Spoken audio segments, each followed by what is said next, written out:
Saludos y bendiciones, querida familia en Barcelona. Un abrazo acá desde la distancia. Espero que hayan empezado bien el año y ya en este mes de febrero que lo hayan encarrilado, tal y como estuvimos viendo en el episodio anterior, hacia esos propósitos que Dios ha puesto en cada uno de nuestros corazones. En el día de hoy vamos a continuar con nuestro estudio de Eclesiastés, hoy nuestra sesión número 5, y para ello quiero que me acompañen al capítulo 5 de este diario, de este libro del predicador, y vamos a estar trabajando o estudiando juntos del versículo 1 al 7. El tema que voy a poner a su disposición es el de religión y devoción, y para ello ya quiero detenerme en el versículo 1 de este capítulo 5 y marcar una frase que quiero que tengan presente a lo largo de estos próximos 30 minutos que vamos a estar compartiendo juntos. Y dice así el predicador en Eclesiastés capítulo 5, verso 1. Cuando fueres a la casa de Dios, y subrayo eso, cuando fueres a la casa de Dios, un término que aparece registrado a lo largo de todas las escrituras y generalmente hace referencia al templo. Tanto en el antiguo pacto como en el nuevo pacto, ustedes pueden corroborarlo en su concordancia, a pesar de que antes del templo también en los planes de Dios estaba que su pueblo se congregue en torno a un lugar. Ya nosotros estudiamos la vida de los patriarcas, cómo ellos construían altares como lugares de encuentro para tener una experiencia personal con ese Dios al cual servían. Luego Dios mandó a construir el tabernáculo por medio de Moisés, que con los años cobró forma con ese diseño que David tuvo en mente, que posteriormente Salomón llevó a cabo al edificar este templo. Y el propósito de Dios siguió siendo el mismo, ya una vez que ellos estuvieron en cautiverios, y este templo de Jerusalén fue destruido por los babilónicos. Ellos buscaron la manera de en esos 70 años congregarse en diversas sinagogas que se consideraban, a partir de 10 personas congregadas en un lugar, 10 hombres se consideraba sinagoga. Y ya cuando ellos vuelven de la cautividad, vemos como con Josué y Zorobabel Dios manda a reconstruir el templo que posteriormente Herodes hermoseó ya en los días de nuestro Señor Jesucristo, y con el paso del tiempo en el libro de los Hechos ya la iglesia, el pueblo de Dios se congregaba, se reunía tanto en el templo como en las casas. Dice el capítulo 5, versículo 42 del libro de los Hechos, que no cesaban de predicar a Cristo tanto en un lugar como en otro. Y generalmente el día de convocatoria, el día indicado en la Biblia era el sábado.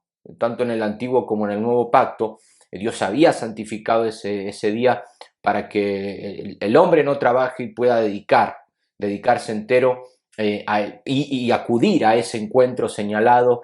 Y parece ser que fueron los padres de la iglesia los que cambiaron el día sábado al día domingo para darle mayor relevancia al día de la resurrección de nuestro Señor Jesucristo. Y a pesar de que es un tema que a día de hoy sigue siendo debatido, si es el sábado o el domingo el lugar donde debemos, o el día que debemos congregarnos, quiero que tengas presente ese día, ya sea sábado o domingo, y ese lugar. Y cuando hablo de lugar, hablo de tu iglesia local. A lo largo de todo este tema que vamos a estar viendo, que puedas tener en mente cuando fueres a tu iglesia local, cuando fueres a la casa de Dios, a ese templo. Y al mismo tiempo te preguntes, ¿cuál es la disposición o la actitud con la que vas? ¿Cuál es tu disposición cuando te acercás a la casa de Dios? Porque el predicador nos va a desafiar hoy y nos va a exhortar, entre otras cosas, como bien vemos ahí en el versículo 1, a que guardes tu pie, que no vayas a la ligera. Cuando el día sábado, el día domingo o el día que te congregues, en Madrid, en Barcelona o en el lugar donde estés, vayas a la casa de Dios, guarda tu pie. Hacé como los salmistas un cela, para poder pensar, para poder reflexionar. Y el punto que vamos a tener presente también a lo largo de estos minutos, y es lo que yo quiero dejar en tu corazón, que es un punto importante, ya que tu actitud o tu disposición determina o refleja cuánto conoces al dueño de esa casa, cuánto es tu conocimiento acerca de Dios. Tu comportamiento indica eso. Y también tu actitud va a indicar en gran medida lo que pase o deje de pasar en ese lugar. Yo siempre tengo presente cuando voy a la casa de Dios y guardo mi pie para poder reflexionar, hacer ese cela que te decía, siempre me viene a la mente el publicano y el fariseo que estaban en el templo en los días de Jesús, como el fariseo sacaba pecho y presumía de sus ofrendas con una actitud arrogante, soberbia, déspota hasta un punto, y el publicano, él decía que era pecador, y en el griego dice soy el pecador. Hay pecadores, pero él era el pecador, es decir, en la escala de pecados de pecadores, perdón, como Pablo menciona en Timoteo, él se consideraba el pecador de los pecadores, el primero. Y esa actitud que tuvo determinó lo que pasó en el fariseo y en este publicano, que salió justificado por la gracia y la misericordia de Dios. Por eso esa actitud que nosotros demostramos en la casa de Dios determina, salvo algunas excepciones, en gran medida lo que pase o deje de pasar tanto en tu vida personal como también a nivel congregación. Y en este contexto que nosotros acabamos de leer, vemos cómo Salomón va a observar algunas prácticas religiosas que se hacían en el mismo templo que él mandó edificar. Él ya buscó responder a la pregunta del capítulo 1, versículo 3, en el conocimiento, en la ciencia, tal y como vimos en el capítulo 1. Ya en el capítulo 2 intentó responder esa pregunta existencial, que la vuelvo a repetir para los que no vieron el episodio número 1, el tema de este libro es qué provecho tiene todo el trabajo del hombre aquí debajo del sol, el afanarse cada día, y él buscó en la ciencia y encontró que era vanidad y aflicción de espíritu. Buscó en el placer, en las locuras y desvaríos y llegó a la misma conclusión. Y se pregunta ahora, ¿por qué no probar con un poco de religión? Y creo a nivel personal que todos, en cierta manera, nos hemos acercado alguna vez a la casa de Dios, no con el deseo de encontrarnos con Dios, sino tal vez para encontrar la respuesta a algún interrogante que tenemos, como fue en el caso de Nicodemo, que se acercó a Jesús de noche con algo que él quería saber, tal vez para saciar nuestra sed, como fue en el caso de la mujer samaritana. No sé qué es lo que te impulsó a ir a la casa de Dios. Generalmente la gente se acerca buscando gozo, buscando bienestar, buscando paz, buscando seguridad, y Dios utiliza todas esas inquietudes internas para poder salir al encuentro y que esa persona pueda tener una experiencia personal con Dios, para que a partir de ahí su vida cambie. Y como solemos decir, lo importante no es lo que vamos buscando a ese lugar, sino qué nos llevamos al salir después de esa hora y media, 2 horas de culto. Y es lo que nosotros vamos a ver que hoy Salomón estaba buscando en ese lugar. Él va a entrar al templo, va a observar 4 prácticas religiosas que vamos a estar desarrollando, a ver si la respuesta del capítulo 1, versículo 3, a ver si la respuesta está en ese edificio, en ese templo que, repito, él mismo mandó a construir, tal y como vemos en los libros históricos. Y lo tenemos que tener presente porque el peligro en el cual podemos caer, y esto nos va a servir un poco también como la temática en la cual quiero enfocarme, religión y devoción. El peligro en el cual podemos caer es que el tiempo que pasamos en ese lugar, los años, yo no sé cuántas predicaciones tenés en tus espaldas, a cuántas reuniones asististe a lo largo de tu vida. Creo que si miramos para atrás, al menos los que llevamos más de 10 años en el Evangelio, seguramente podamos tener una idea de a lo que me estoy refiriendo, porque el peligro en el que podamos caer es que todo ese hábito de ir, ya sea el día sábado o el día domingo, a la casa de Dios, nos juegue una mala pasada y terminemos, en lugar de conociendo al dueño de esa casa o sirviéndole de corazón, caer en el mismo error que cayó Israel y que fue señalado por Esteban: convertir o meter a Dios dentro de ese edificio y centralizar toda la espiritualidad en un templo, en un día y con ciertas liturgias o sacramentos. Entonces el autor va a ser claro y nos va a decir: guarda tu pie.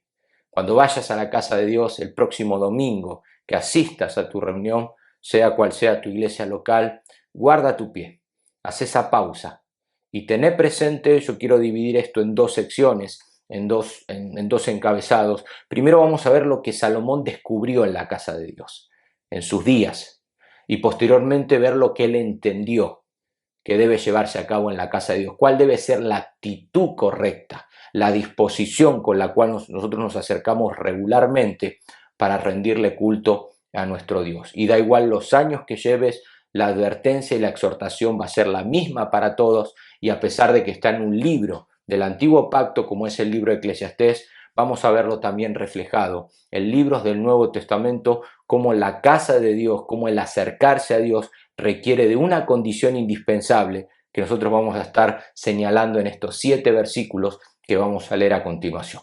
Así que déjenme empezar primero con el primer encabezado. ¿Qué es lo que Salomón descubrió? Y vamos a observar 4 prácticas religiosas carentes de significado, huecas, absolutamente. Y la primera de ellas la vamos a leer en el versículo 1, cuando Salomón dice: cuando fueres a la casa de Dios, guarda tu pie, y acércate más para oír que para ofrecer el sacrificio de los necios, porque no saben que hacen mal. La primera práctica religiosa que él observó, él se detiene en el patio del templo. En ese patio estaba el altar de bronce, donde tanto como por las mañanas como por la tarde el oferente se acercaba al sacerdote con alguna ofrenda para expiar su pecado, para consagrarse a Dios. Hay 5 ofrendas que el libro de Moisés nos señala, pero sea cual sea, él dice que ese sacrificio es de necios. Lo primero que él observa es el sacrificio de los necios. ¿A qué se está refiriendo? A ofrendas que nacen de un corazón que no ha sido regenerado o que su intención no es del todo correcta. Y por eso el mismo texto dice: no saben que hacen mal. Es decir, algo externo que no va acorde con lo interno. Y a pesar de que la apariencia que ese oferente podía mostrar ante la congregación, delante de Dios es abominación, tal como dice el Proverbio 21-27, dice: el sacrificio de los impíos es abominación. Y a mí me viene a la mente el sacrificio que ofreció Saúl. ¿Cuál es el sacrificio del que Salomón está hablando? El de Saúl, por ejemplo, cuando vio que el pueblo se impacientaba y él ofreció holocausto a Dios, aparentemente algo correcto delante del pueblo, pero él como rey no podía, era algo que solamente el sacerdote podía hacer. Y ahí el profeta Samuel lo exhortó: locamente has hecho, no te correspondía a ti. Ese es el sacrificio de los necios del cual está hablando. Como cuando Isaías señala uno de los pecados también del pueblo de Israel, en capítulo 29, verso 13, cuando dice: este pueblo de labios me honra, mas su corazón está lejos de mí. El sacrificio de los necios que él observó es esa ofrenda exterior, pero que interiormente no está de acuerdo. Hay hipocresía, no hay una intención genuina. Salomón está intentando a ver si el sentido de la vida está en el templo, a ver si puedo responder la pregunta del 1.3 al observar lo que sucede ahí, y lo primero que chocó fue con esto. Conocí un hermano, una persona que se congregaba en una iglesia, y con el tiempo nos enteramos que daba grandes donativos de ofrenda los días domingos. Pero también con el tiempo nos enteramos que esos donativos eran producto de negocios raros, fraudulentos que él hacía durante la semana. Y parece ser que él creía que por dar una buena ofrenda podía calmar su conciencia. Como en México, a mí me llamó la atención cuando me enteré que los narcotraficantes dan dinero a los pobres. Es decir, hago una obra caritativa para acalmar mi conciencia, para callar mi conciencia, pero mi intención no es del todo correcta. Y lo primero que Salomón se encuentra ya en el patio es este sacrificio de los necios. Ahora él sigue caminando y ya se mete dentro y observa las plegarias de los asistentes, las oraciones. Y dice el versículo 2 y versículo 3: no te des prisa con tu boca. Estas son las conclusiones a las que él llega una vez que observó todo eso. Ni tu corazón se apresure a proferir palabra delante de Dios, porque Dios está en el cielo y tú sobre la tierra, por tanto, sean pocas tus palabras. Y a continuación menciona un refrán: porque de la mucha ocupación viene el sueño, y de la multitud de las palabras la voz del necio. Lo segundo que él observa son plegarias, oraciones que tienen como objetivo impresionar a Dios y al oyente. Tal vez despertar un amén en el que nosotros tenemos al lado. Es muy común a veces escuchar a hermanos orar en público y ver, parece ser que esas oraciones ya vienen fabricadas de casa, porque intentan ser teológicamente correctas, y en este caso lo que parece ser es que eran oraciones que intentaban impresionar a Dios. Y Salomón dice: no te apresures a proferir palabras con tu boca. Dios está en el trono y tú en la tierra. ¿De qué manera lo vas a impresionar? Por eso el refrán que él nos va a dejar: así como de la mucha ocupación viene el cansancio y por consiguiente el sueño, de las muchas palabras viene el pecado y como consecuencia la necedad. En su libro, en su otro libro, Proverbio, él lo va a decir de la siguiente manera, en el capítulo 10, verso 19: en las muchas palabras no falta el pecado. Y es como esos fariseos que se paraban en las esquinas de las calles con las filacterias, eran unas cajitas que se pegaban en la frente y llevaban atado, creo que en su mano derecha, y dentro de esas cajitas había promesas del Pentateuco.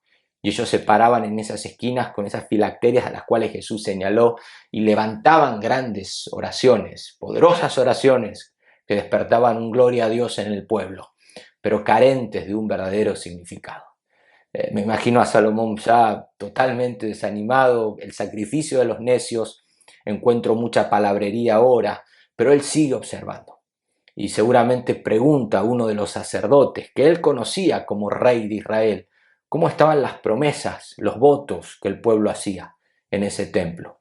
Y dice en tercer lugar, tercera práctica religiosa, versículo 4 y versículo 5, cuando a Dios haces promesas, no tardes en cumplirlas. Ya se pueden imaginar lo que sucedía. Porque Él no se complace de los insensatos, cumple lo que prometes.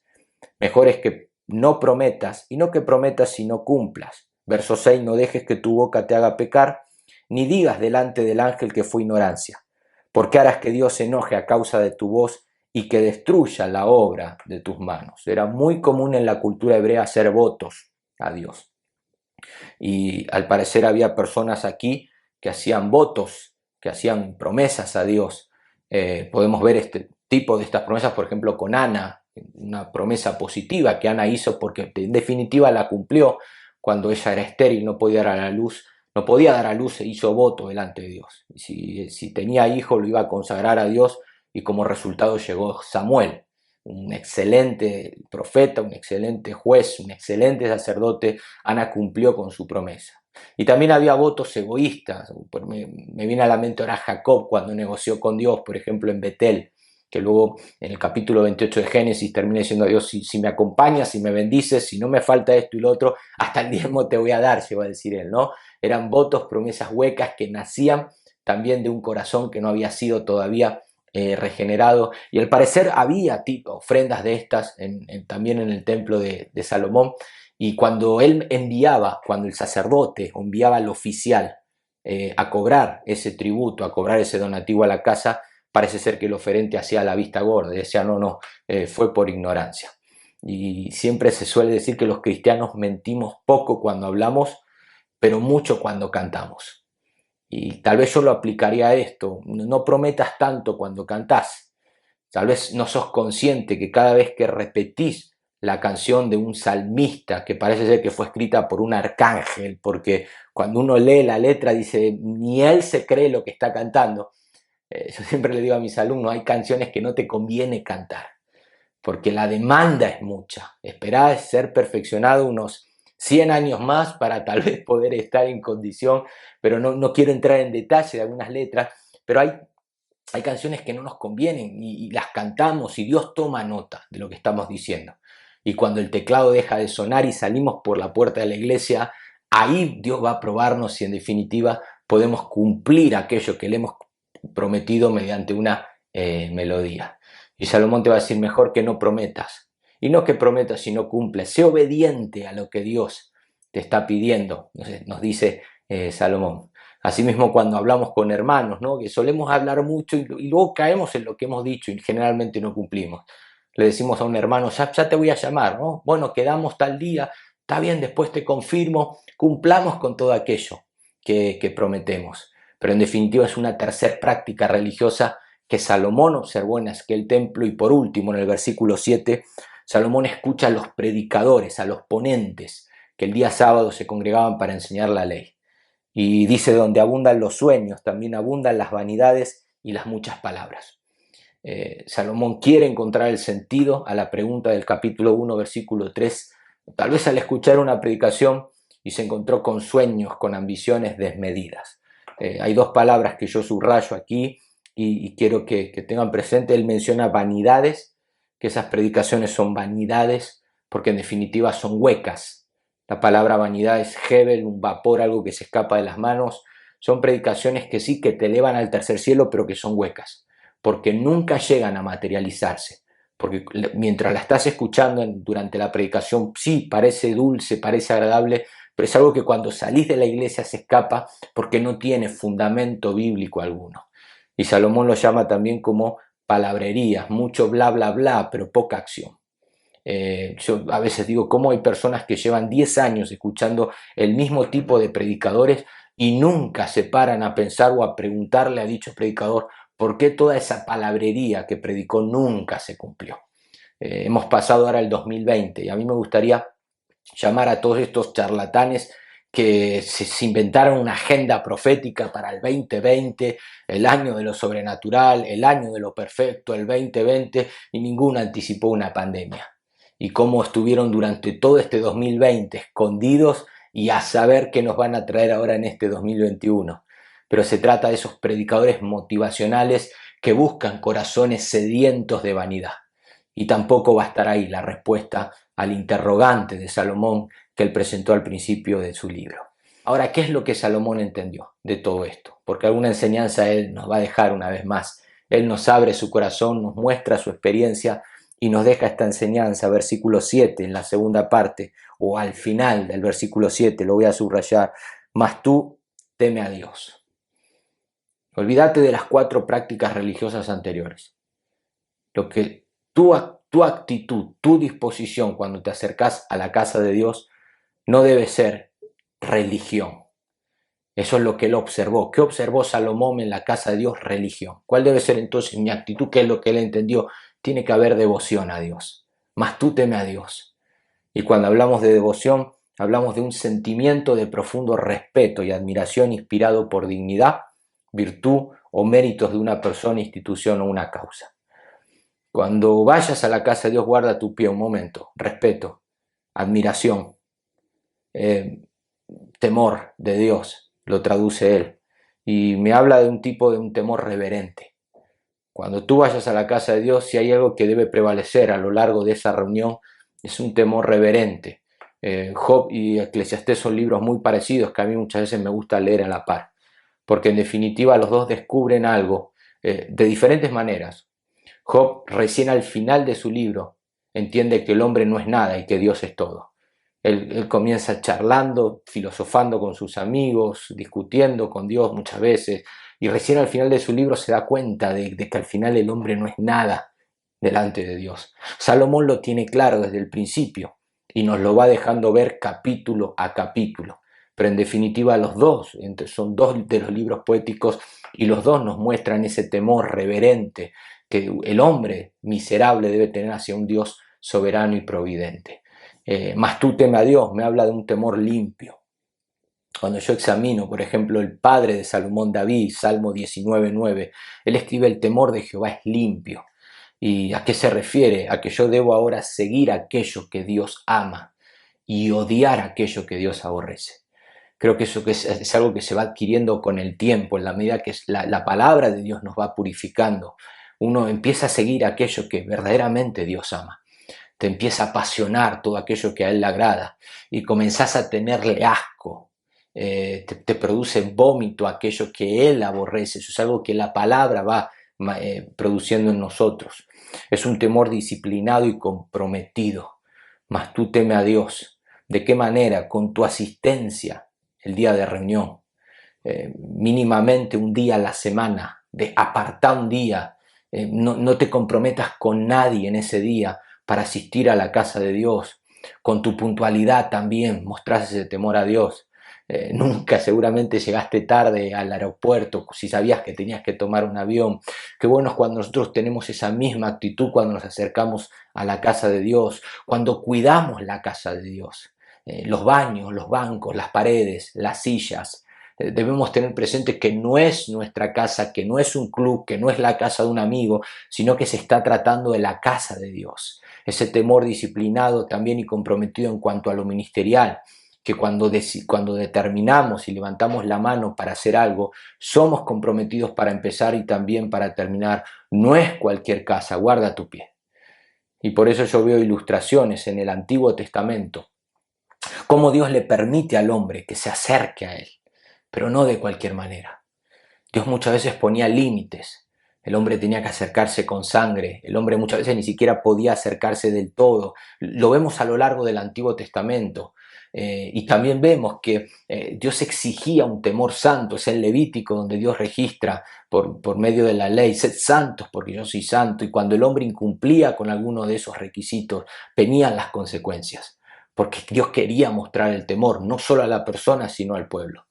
Nadab y Abiú ofrecieron fuego extraño y fueron consumidos en el lugar santo.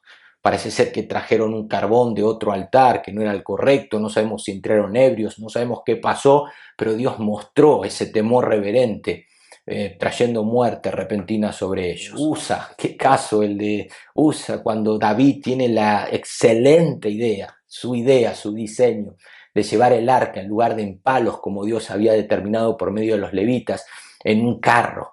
Y cuando Usa vio que el arca del pacto, que nadie podía tocar, comenzó a moverse y se iba a caer, puso su mano. Y en el momento murió. Dios quiere mostrar su temor reverente. Si el arca hubiera caído en tierra, no hubiera pasado nada, porque la tierra cumple con las leyes de Dios. La tierra produce fruto tal y como Dios determinó. Se hace barro cuando llueve, vuelve a ser polvo cuando se seca. Sin embargo, las manos de Usa no cumplían con las leyes de Dios. Igual que nuestras manos, no estamos capacitados para cumplir la ley de Dios en plenitud. Y Dios mostró ese temor también disciplinado, comprometido y reverente al dar muerte a muchos personajes del Antiguo Testamento. Ahora ustedes me pueden decir, sí, pero eso era la ley, no es la gracia. ¿Qué sucede con ese temor del que habla Eclesiastés, del que hablan estos ejemplos que te acabo de dar en el Nuevo Pacto? El libro de Hebreos, capítulo 12, nos deja, el escritor nos deja dos símbolos para poder ilustrar este tipo de temor. Dos simbolismos, podríamos decirlo, dos analogías. En el capítulo 12, versículo 18 al 21, nos va a hablar del monte Sinaí, que simboliza el antiguo pacto, donde Dios en Sinaí, como bien podemos leer en el libro de Éxodo capítulo 20, se manifestó con trueno, con relámpago, que el pueblo tenía tanto temor que le dijo a Moisés, ve y habla tú para que nosotros no muramos. Pero en el versículo 22 al 24 de la carta a los Hebreos, en contraposición nos presenta otro monte, el monte Sión, que no es un monte terrenal, sino un monte espiritual. En Sinaí Dios escribió la ley en tablas, antiguo pacto. En el nuevo pacto Dios la escribe en nuestro corazón, en el corazón del creyente. Es un monte espiritual. Sin embargo, el pueblo, aquel que ha sido parte de ese nuevo pacto, de ese Sinaí espiritual, dice el versículo 28 del capítulo 12 de Hebreos, así que recibiendo nosotros un reino inconmovible, nosotros, la iglesia, el pueblo de Dios del nuevo pacto, tengamos gratitud y mediante ella sirvamos a Dios agradándole con temor y reverencia. Verso 29, porque nuestro Dios es fuego consumidor. ¿Cómo debemos servir a Dios? Con temor y reverencia, nuevo pacto, gracia, ponele la dispensación que quieras, pero Dios no ha cambiado. No es que hay un Dios que exige tal actitud en el antiguo pacto y lo hace un poco más simple, liviano, pesado en el nuevo pacto, no. Dios exige con temor y reverencia también. Y aún un temor y reverencia mayor. Porque dice en el versículo 25, mirad que no desechéis al que habla, porque si aquellos no escaparon, es decir, versículo 25, porque si no escaparon aquellos que desecharon al que los amonestaba en la tierra, si en el antiguo pacto ellos no escaparon de las consecuencias, mucho menos nosotros, mucho menos en el nuevo pacto, si desechamos al que amonesta desde los cielos. La exigencia, aún me atrevo a decir, en el nuevo pacto es mayor porque la revelación que tenemos a día de hoy es mayor. Tenemos mayor conocimiento, mayor revelación escritural, tal y como sabemos, esto ha venido siendo progresivo y el temor y reverencia que Dios exige de su pueblo es mayor. De ahí que nadie se murió en el antiguo pacto por mentirle a Dios. Sin embargo, Ananías y Zafira cayeron en el momento. No le mintieron a Pedro, sino al Espíritu Santo, que es Dios. Y Pablo es consciente de esto y cuando él escribe como predicador dice, yo no soy como aquellos que medran falsificando la palabra de Dios, 2 Corintios 2:17, sino que con esa reverencia, con ese temor, él habla que predica de parte de Dios y delante de Dios. Pablo es consciente de que el mensaje que da no es su idea, no es su pensamiento, su temor es tal que él se asegura de transmitir el mensaje de parte de Dios, pero también delante de Dios. Él es consciente que Dios está presente en cada una de sus predicaciones.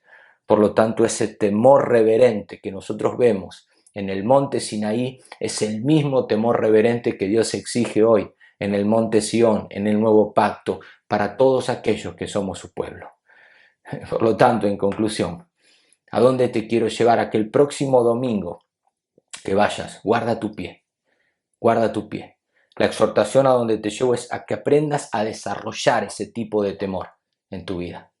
Aprende a desarrollar ese tipo de reverencia del que habla el capítulo 12, versículo 28 de la carta a los hebreos. Y una forma de desarrollar ese tipo de temor, de poder guardar tu pie, es previo a llegar a ese lugar. Prepararte para ese día. El día anterior, acostarte temprano, para que el día domingo puedas estar con todas las pilas puestas en la reunión. No estés ahí cabeceando, sino puedas estar expectante porque me preparé para llegar a ese lugar. También antes apartar ya la ofrenda desde casa, no meter la mano en el bolsillo cuando pasan el alfolí, no, me preparo para el día domingo, preparo también mi ofrenda de antemano, decido que ese día no voy a tener ninguna otra actividad, voy a santificar el día domingo para Dios, voy a apartarlo para Él, cosa que no tenga que salir corriendo del lugar, sino que pueda ser parte de toda la reunión, de aprovechar todo lo que Dios preparó como pueblo de Dios ese día, llegar antes del horario previsto. Son algunos hábitos que te dejo, que te pueden ayudar a desarrollar ese tipo de temor. Pasar tiempo en oración antes de comenzar la reunión, hábitos, costumbres, sanas costumbres que nos ayudan a desarrollar ese temor que Dios exige de su pueblo. Y una vez que comience la reunión, disfrútalo del todo. Participá de todas las actividades, valorar la comunión que van a tener como hermanos y sobre todo quédate expectante de lo que Dios quiere hablar y hacer en tu vida ese día. Guarda tu pie. Cuando llegues a la casa de Dios, guarda tu pie. La forma en que yo me comporto en la casa de Dios refleja cuánto conozco al dueño de esa casa, pero también determina lo que puede llegar a pasar o dejar de pasar. De ahí que el temor a Dios te va a permitir, al guardar tu pie a la entrada y entrar con ese temor del cual hemos hablado, te va a permitir experimentar el gozo de la salvación durante toda la reunión. Porque en todo momento vas a considerar, como Job y Eclesiastés mencionamos anteriormente, que el hombre no es nada y se dirige a un Dios que lo es todo. Y hasta que el hombre no se considera miserable, pecador, como Pablo, el primero de los pecadores, como ese publicano, el pecador, hasta que no se considera de esa manera, el hombre no puede experimentar ese gozo de la salvación.